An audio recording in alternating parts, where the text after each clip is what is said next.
discuss the important events that would have taken place in our country over the past week or so. And as is the norm, there is always a packed agenda of important issues worthy of discussion.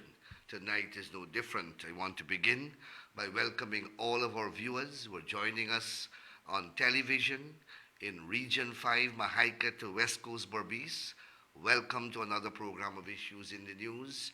To our viewers who are joining us in Region 6 on the east bank of the Berbice River, New Amsterdam, 𝘗𝘵, along the Quarantine coast of the 𝘗𝘵 River and along the Quarantine River. Welcome to another program of Issues in the News. To our listeners who are joining us from Robb Street, Georgetown, on Freedom Radio, welcome to another program of Issues in the News. And last but not least, to our tens of thousands who are joining us on Facebook Live right across Guyana, the Caribbean, North America, Europe, and further afield, welcome to another program of Issues in the News. And please share this live, press that share button on your phone so that all your followers, all your friends can join in tonight's discussion. And I see so many of you have joined us already. Pam Singh, Dionand Suku, Naimud Ahmad, Ravindra Mohan, Mohammed Yassin, Pam Singh, Robert Rampasad, Bibi Shafina Ramdeen, J. Ali. Please press that share button on your phone, on your computer, on your iPad, or whatever device you're using to view this program. Share the live, share this program so that as many of your friends and followers can join in tonight's discussion. Also, let me read your views. Let me hear what your views are. Let me hear whatever questions you have so that I can engage you in discussion as we continue to strive to make this program as interactive as possible. Once again, ensure that you share the live program so that as many of you as possible will join us tonight. I want to begin by extending Navratri greetings to all my Hindu brothers and sisters in particular, but to all Guyanese generally. We are celebrating this auspicious and religious occasion on the Hindu calendar where we dedicate 9 nights of fasting and prayers to Mother Durga. It's a very auspicious occasion and period on the Hindu calendar. And my Hindu brothers and sisters who are in the mandirs, please enjoy your prayers and hope Mother Durga showers all her blessings upon you during this period of fasting and prayers. So last week, as promised, the government, through the agency of the Attorney General, filed legal proceedings against Troy Humphrey for negligent driving, seeking compensation from Mr. Henry for the accident, the vehicular collision, which resulted in destruction and damage to the roundabout at the Eccles New Road. Recall we said that the government will continue to exercise a zero tolerance for reckless road users. We further said that we will institute legal proceedings to claim compensation in addition to criminal charges against those who destroy public property in their wanton and reckless use of our public roadways. Troy Humphrey is the first. Those proceedings have been filed and they have been served, and we are pursuing it to the end. So this is a caution to all road users. Whenever, because of your negligent and or reckless use of the roadway, you damage or destroy public properties, the Attorney General or the relevant state agency, as the case may be, will be instituting civil proceedings against you for compensation in the High Court of the Supreme Court of Judicature of Guyana. So be aware. This, as I said, is in addition to the charges that the police may institute for the commission of criminal offenses as a result of reckless and/or negligent driving. I also want to inform that at the last cabinet meeting, the government of Guyana resolved that strong actions will be taken against contractors who are failing to perform their contractual duties. These are contractors who are issued with contracts from the government and for whatever reason have been breaching those contracts, causing tremendous delay in the execution and completion of public works across the country, stalling the government's infrastructural development drive. The Ministry of Finance has been directed to conduct a swift audit to determine who the delinquent contractors are. Once that is determined, that information will be passed to the Attorney General, and the Attorney General has received firm instructions to to first notify the delinquent contractors and demand from them liquidated damages where the contract so permits, and to sue for breach of contract. We cannot continue to have contractors not discharging their contractual obligations in accordance with the contractual specifications.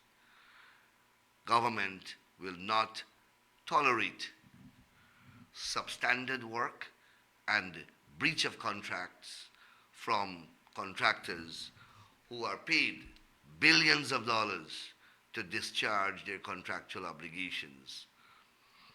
Contractors who are performing well and are discharging their contractual obligations have no reason to worry.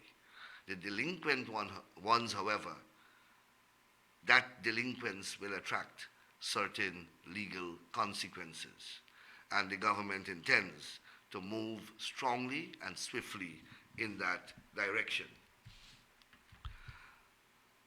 Making the news also is the statement from President of ExxonMobil, Mr. Alistair Rutledge. You would recall that 5 opposition parliamentarians or 5 opposition leaders in the APNU and the AFC have said publicly that Exxon, in a meeting with them, confirmed that the disputed audit sum of $214 million has been reduced to $3 million, and the government has accepted that reduction. 5 of them wrote letters to the press to which they appended their names, alleging that they were so informed by Exxon in a meeting. Mr. Rutledge issued a statement and says as follows: "We did not have any formal agreement from the ministry, and indeed as the ministry, the minister and the vice president made clearer, there is the expectation that the GRA is the ultimate authority on that. So just to be clear, I did describe the process to the opposition, but I did not say that we have reached final agreement as authorized by the GRA or the ministry. So I saw Stabrook News running a whole editorial asking the rhetorical question, who is lying? Well, I believe that question has been answered. The government has been contending that Exxon has said that they have received no such agreement from the government. The opposition is saying that Exxon so informed the opposition.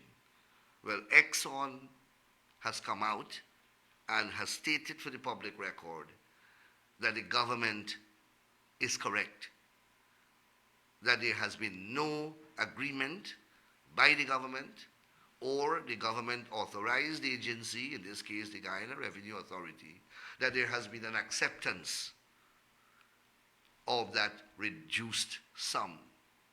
So I hope that this statement by Mr. Routledge would bring clarity to this matter.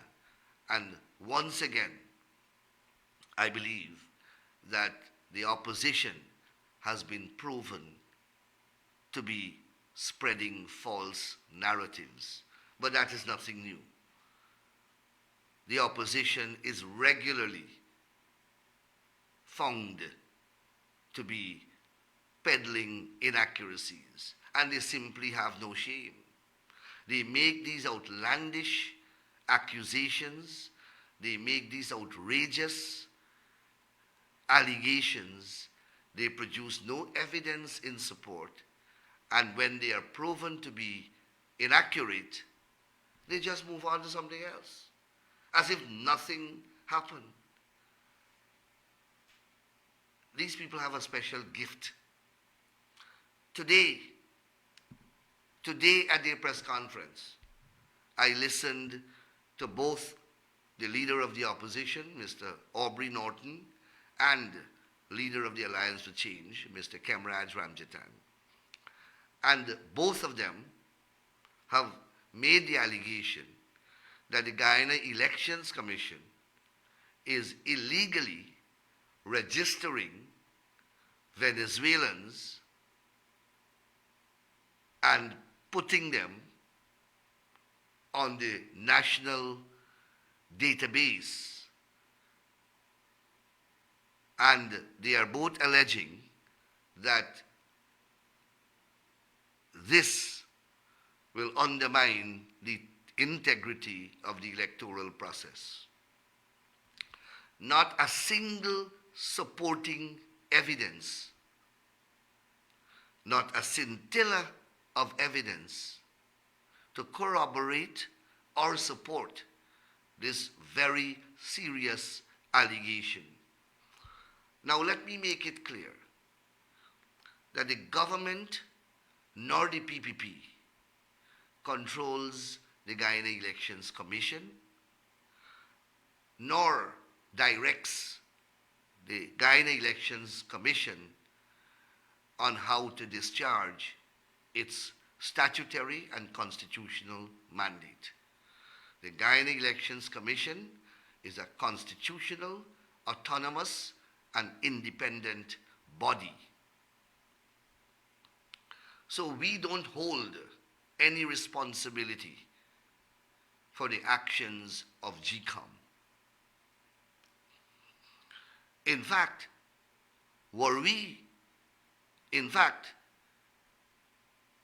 the events that succeeded the March 2nd, 2020 elections demonstrated to the world that we do not control or have any influence over the actions of GCOM.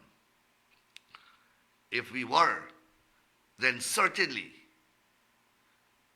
𝘠𝘠𝑚𝑟𝑎𝑗, Keith Lowenfield,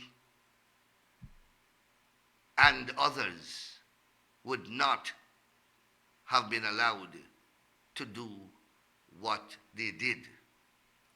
If there is any political force in Guyana who exercises control and influence over 𝘕𝘠𝘶,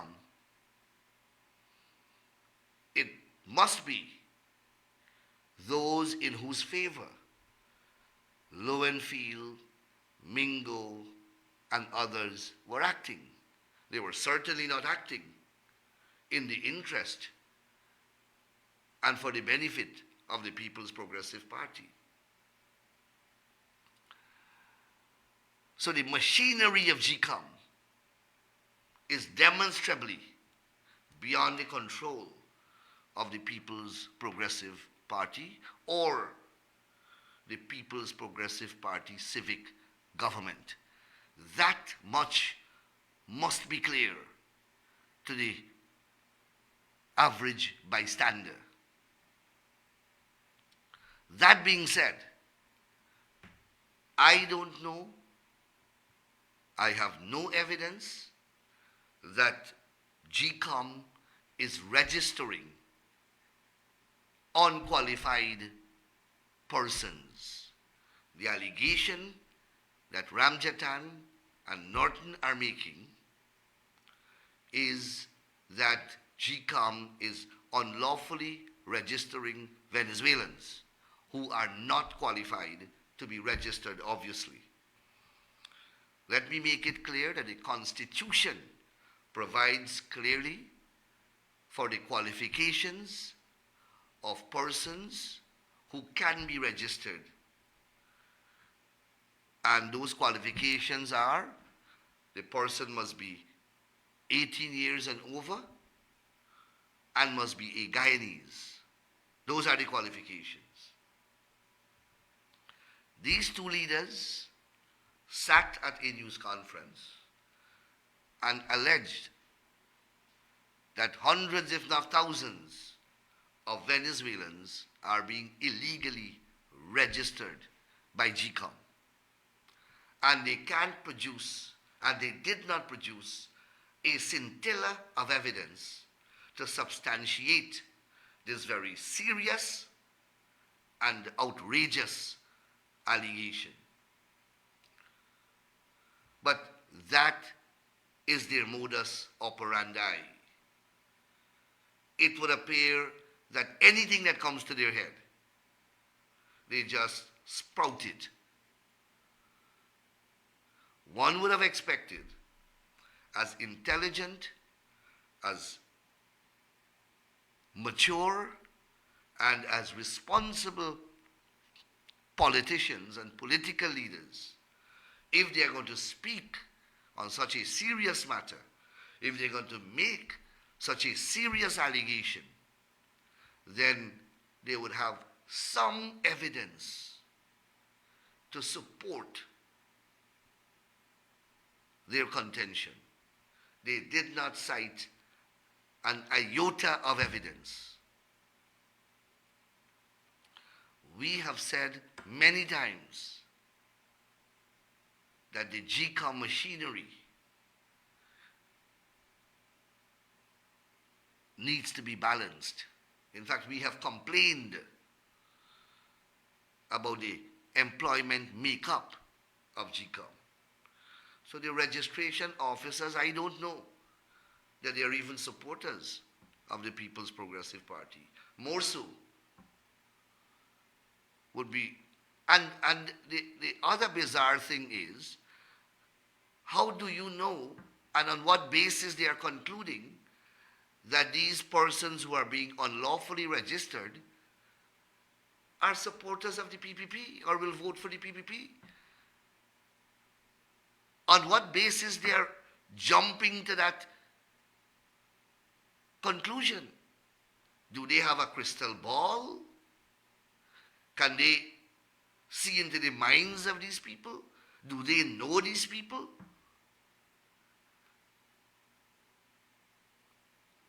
I don't understand. Let us assume, for the purpose of argument, that 𝘕𝘠𝘶 is unlawfully registering unqualified persons. On what basis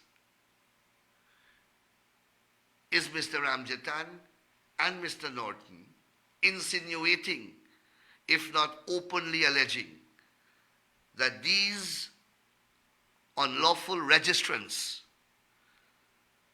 are going to vote for the People's Progressive Party. On what basis are they arriving at that conclusion?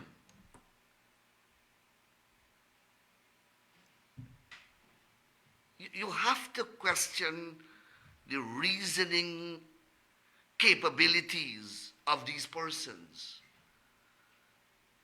when they can make such vacuous, outlandish, and outrageous allegations and suppositions and draw inferences that are so remote without offering a scintilla of evidence to support it.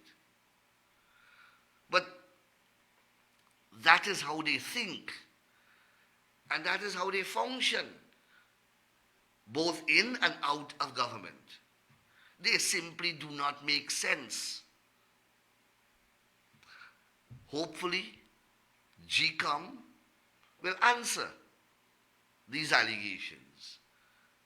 As I said, 𝘕𝘠 is an independent, constitutional, autonomous organization. The registration of persons is a functional responsibility of 𝘕𝘠. 𝘕𝘠 is not subject to the direction, influence, or control of the government.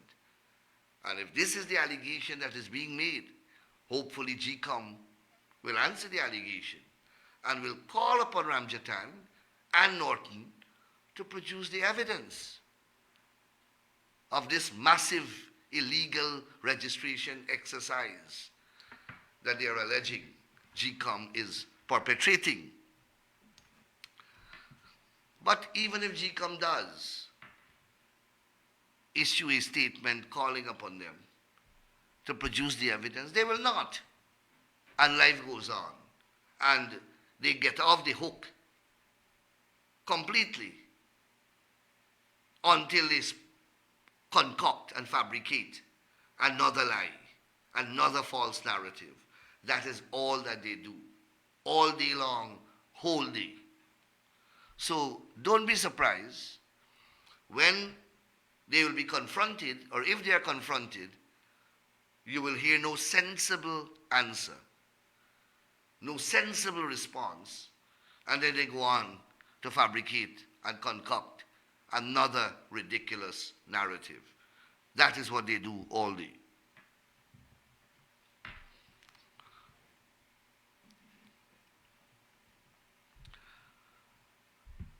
You would have read in the newspapers that the work on the Demerara Harbor Bridge, the new Demerara Harbor Bridge, is accelerating, and that is so. As a result, government is accelerating its efforts to have persons who own properties within the location of the bridge and its 𝘍𝘀 to have those persons move. Ministry of Housing commenced and Ministry of Public Works commenced a process together some time ago. Unfortunately, the process has been a protracted one. The Ministry of Legal Affairs has joined the initiative, and hopefully we will be able to accelerate the process. Some 40 pieces of private properties have to be compulsorily acquired, and that process has commenced. Our government has a clear and settled procedure by which it approaches this type of situation. We have done it many times before. We did it when we were doing the Berbice River Bridge. We did it when we were doing the Hope Canal. We did it when we were when in relation to the gas to energy project, and we are now doing it in relation to the Demerara Harbor Bridge. The process is that we engage the residents and the owners of the properties in a consultative exercise. We ensure that market value is the principle driving the acquisition of these private properties. We strive to achieve consensus, meaning agreement between the government and the property owners in terms of the value of their property and the value of the compensation. Government is offering several options: monetary compensation, land, house with land, and if there is, and monetary compensation as well if the private property is more or is more valuable than the land or the land and house that the government is offering. At the end of the day, the government is doing everything possible to ensure that the process is not an antagonistic one and that the private property owner is satisfied that he has received market value and adequate compensation for his property that is being acquired for the public purpose of the construction of the bridge. And those are the principles that is guiding the government's interactions. There are some 40 properties to be acquired. Yesterday, I joined my colleague, the Honorable Colin Crowell, and the Chief Executive Officer of Central Housing and Planning Authority, Mr. Sherwin Greaves, and other officials of the Central Housing and Planning Authority at a meeting held at the Prince's Hotel, where we met with the affected persons, some 40 private property owners, and we continued our engagement. These persons have been advised that while the government will retain lawyers to sit and negotiate with each of them, they are free to retain lawyers of their choice. And the response has been very good. In fact, from all indications, there is no one who is opposed to moving and who is opposed to the process. It is simply a question of arriving at the appropriate value of the compensation to be paid. I want to thank the private property owners for their support and to thank them for their patience. I know that they are enduring a lot because the process has been a long one and the contractors are working in the locality and they are suffering great inconvenience. And that is why we are hoping that we can conclude this process with every convenient speed and bring this important aspect of the project to an end. We had a very good engagement yesterday, and those engagements will continue daily until we bring this matter to closure. I will pause here to read some of the comments that you have. Let me see what you have here. Nothing. I thought that I would get some questions from you. Somebody said, let the planning of the bridge be so vast. Yes, I think the bridge has I don't know what is the projected lifespan, but it's a very long projected lifespan. Someone seem to be making a statement in relation to Ramjatan. They are speaking about the missing Russians and about collecting fees for gun licenses.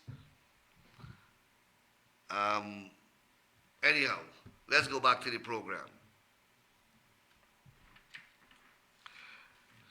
As we are on bridges, as you may have heard in the news, the tender for the Quarantine River Bridge has been opened, so an award will soon be made, and that's another massive transformational project. That bridge obviously will connect Naikeri to Molson Creek, so we are a step closer in realizing that dream. The tender was opened, I believe, last week, and I believe 2 contractors have submitted bids for that project, and those bids will be evaluated shortly, and we will know. As you know, that project is being done jointly between the government of Suriname and the government of Guyana.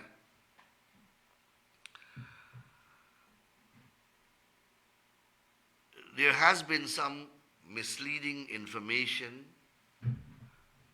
peddled in the public domain about Venezuelan troops at Guyana's border.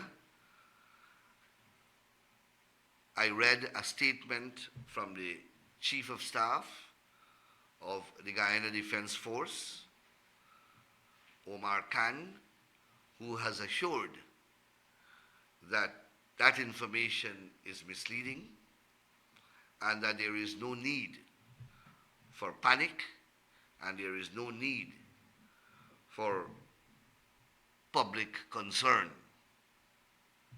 We have to be careful with information that is being disseminated in relation to this matter.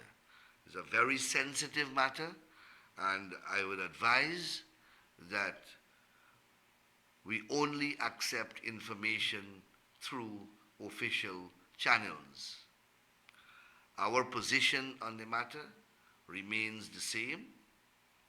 We will defend our territorial integrity and sovereignty. We have a case at the International Court of Justice, and we are awaiting the outcome of that case. That case was filed in accordance with the Geneva Agreement signed by Guyana and Venezuela in 1966.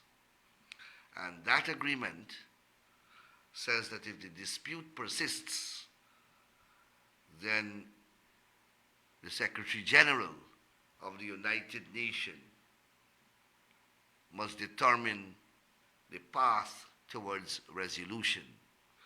We went to the United Nations, and the Secretary General has recommended that the matter be taken before the International Court of Justice.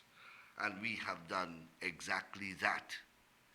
And the case remains pending before the ICJ, and we are going to await the outcome.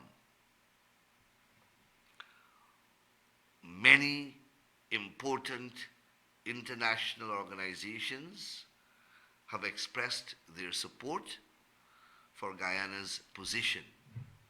The UN, of course, the OAS, CARICOM, Commonwealth, etc., have all said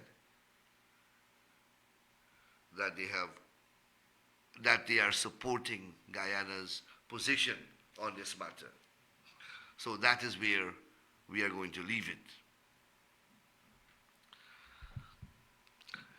Today, you must have read in the newspapers that 3 persons who were charged with murdering an elderly couple on the east bank of 𝘰𝘰𝘋𝑚 were freed by a judge upon the judge upholding a no-case submission on behalf of the accused persons. The elderly couple, apparently based upon the press reports, were killed in their home after the home was set on fire by persons who allegedly entered the home to rob them. For whatever reason, this ruling by the court has evoked some public agitation, because many persons called me today and expressed their deep concern about the acquittal of these 3 persons. It is hoped that the Director of Public Prosecutions will appeal this decision. It will be recalled that a few years ago, our government amended the Court of Appeal Act to allow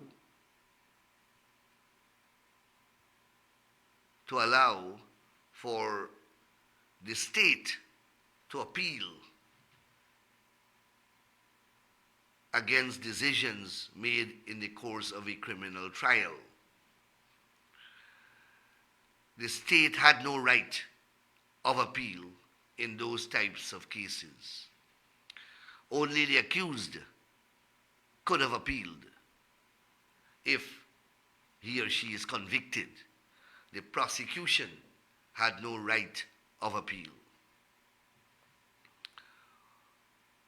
As Attorney General, I think I did it, I can't remember. But while we were in government, our government caused an amendment to be laid before the Parliament and passed, which amendment allows for the first time, or allowed for the first time, for the prosecution to be given a right of appeal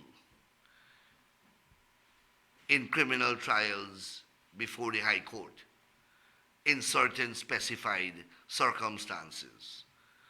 In my respectful view, these circumstances qualify, or these circumstances qualify for that right of appeal to be exercised. And it is hoped that the state will exercise that right of appeal. Over the past weekend, the President led a governmental outreach in Berbice, and it was highly successful. Yours truly, as you would have seen, was part of that outreach. We visited a number of communities right across Region 6, starting with Mara on the east bank of the Berbice River, and ended up all the way at 𝘕𝘯𝘺 on the other end, at the other end of the region. We would have interacted with thousands of citizens, and it shows, and the people were very happy to see their president and their ministers. We listened. The meetings consisted of us listening more than talking. We listened to the people and tried to address some of their problems. Black Bush, for example, we had a whole host of land-related issues raised in Black Bush Polder at 𝘕𝘕 Secondary School. And I have been directed by His Excellency the President to return and spend 2 days in Black Bush along with officials from the Lands and Surveys Commission to attempt to address some of the thorny land issues affecting the residents of those areas. But it was a very successful outreach program, and it demonstrates our style of government. Going into the communities and spending hours and hours listening to all the people. We visited Mara, we visited Rose Hall Estate, we visited Black Bush Polder, we visited Manchester, we visited 𝘕𝘯𝘺, and then the following day, the President held some outreaches in Barracara, in Kanji Creek, and some other farming communities. And as I said, the response was resounding. The people welcomed their president and his ministers with open arms, and we were able to address hundreds of issues across the region. That is good governance. That is transparent governance. That is accountable governance. That is responsible governance. And we're not doing it in quarantine or in Region 6 alone. We have done it in every region across the length and breadth of Guyana. And we will do it several more times within the next 2 years. So, come 2025, when we begin to campaign for the 2025 elections, no one can say that we are in their community because it is election time or because we would like them to vote for us. Of course, we are going to be there because we would like them to vote for us. But we are not there because it's election time. It is a continuous relationship. It is a continuous process that we have been doing throughout our 5-year period. In fact, we have never stopped visiting communities. While we were in the opposition, we were there on a regular basis as well. Speaking for myself, from 2015 to 2020, I traveled every week to Berbice to do this program. This program is now 8 years old. It's since 2015 I've been doing this program. This is now 2023. So 8 years now I've been doing this program. And I started to do it for 5 years. I traveled every Tuesday night. I drove every Tuesday night from here all the way to Tain. to do this program at NTN. Now I'm doing it in Georgetown and I am broadcasting it on the television in Tain so that Barbicians and those in Region 5 can see it on television. But I used to travel every Tuesday night for 5 years to quarantine to do this program. And I also used the opportunity to visit various communities while I was in Berbice.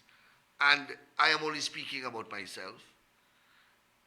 Every other PPP leader did that when we were in the opposition, including President Ali and General Secretary Bharat Jagdeo. We did this continuously. So when we go out as a government into one of these outreach programs, we are not doing a one-off event. We are continuing a tradition. We are continuing part and parcel of our agenda. And I was able to say that when I was given the opportunity to speak by the President at Rose Hall Estate.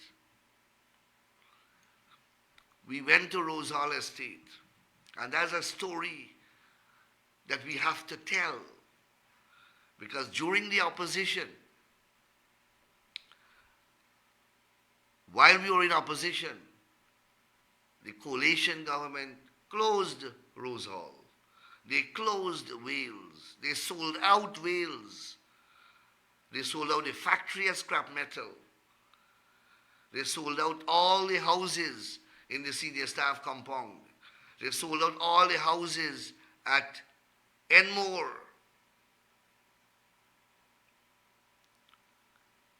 They took $30 billion loan, and they said that they will invest it in the sugar industry. 17 billion of which they withdrew from the loan and then closed the industry, putting tens of thousands of workers directly and indirectly on the breadline. They bankrupted the whole of the West Bank of Demerara, the entire community, Canal number 1, Canal number 2, Wales, Potentia, all that entire lower West Bank of Demerara. Those village economies rotated around the sugar industry. You had Wales Market. You had private cane farmers in Canal number 1 and 2. The cash crop farmers of those communities depended upon Gaisuku to drain the land, to maintain the drainage, maintain the community center, maintain the health center. One day those people woke up and that estate was closed, condemning thousands of people into economic deprivation.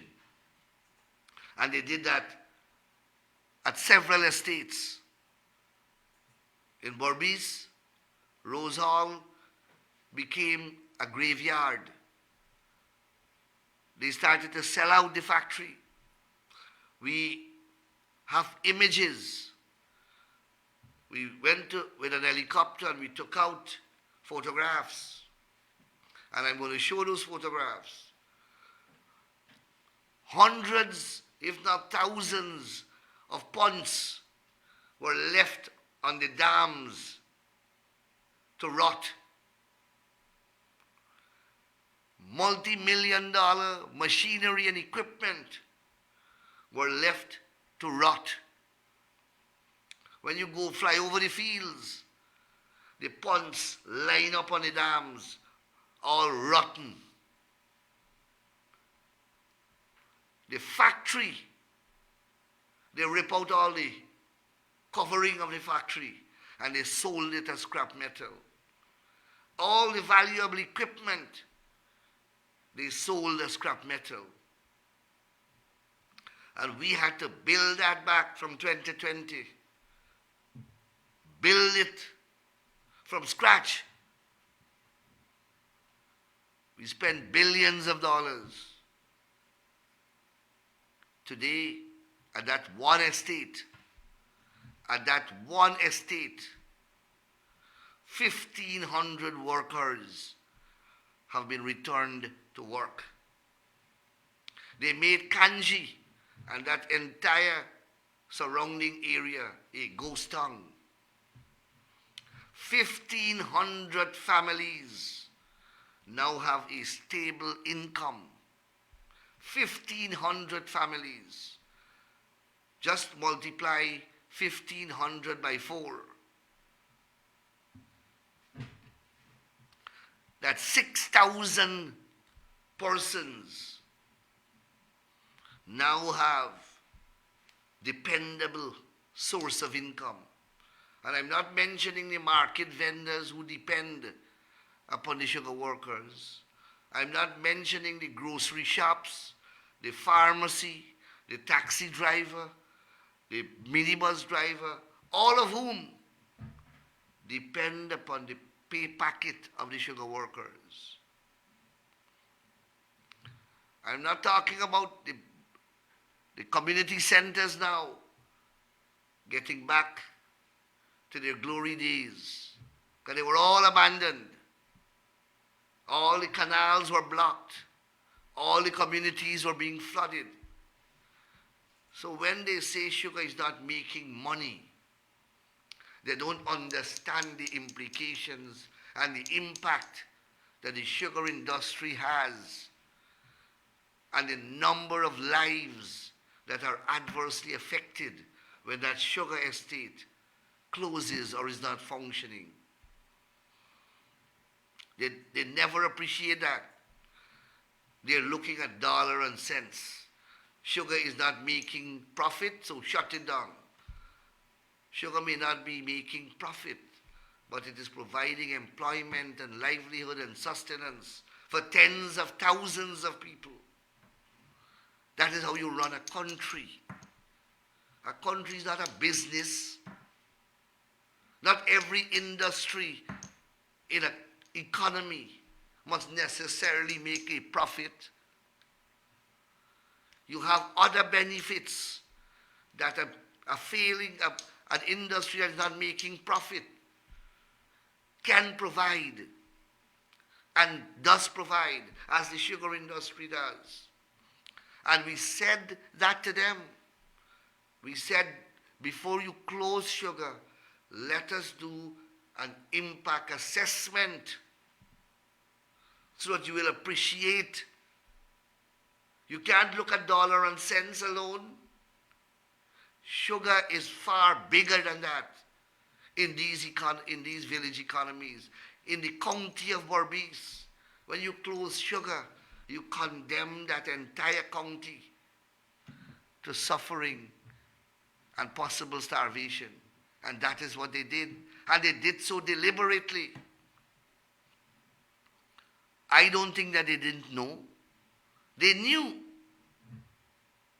They knew full well what they were doing. Ramjatan said it. He said, we want their government to invest in sugar because it will benefit our supporters. Not that it will benefit Guyanese.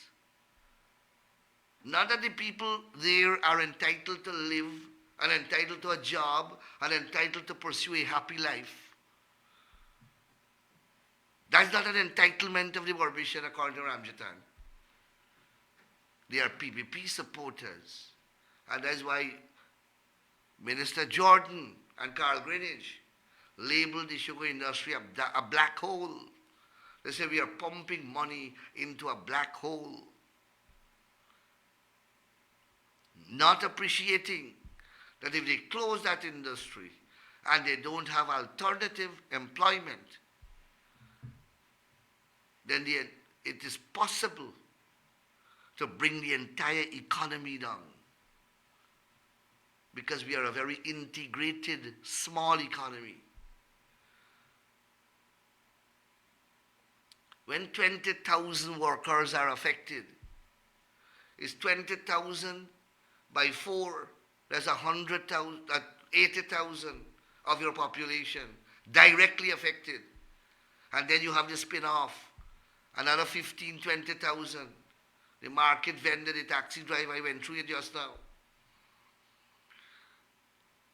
That is 80 and 81, 60, 160,000 in a population of 800,000. That is nearly 1/3 of your population. What you will think, what you think will happen. But these guys have myopic. They can't think beyond politics and racism. And that is why they must never ever get close to power again. They must never ever get close to government again. They simply don't have the mental makeup, as I said in my speech at Rose Hall. They do not have the mental makeup. They have to do something else. That they should be very, very far away from the reins of government. So I want to thank you very much. My operator is signaling to me that we have approached program time. I want to thank you very much for being with me here for the past hour. I think we have had a good program. I want you to enjoy the rest of your evening. Next week I might not be on. I will be traveling on government business. So I will not be on next week. I will see you the following week. Thank you. Take care and enjoy the rest of this evening and, of course, the rest of the week. Thank you and see you.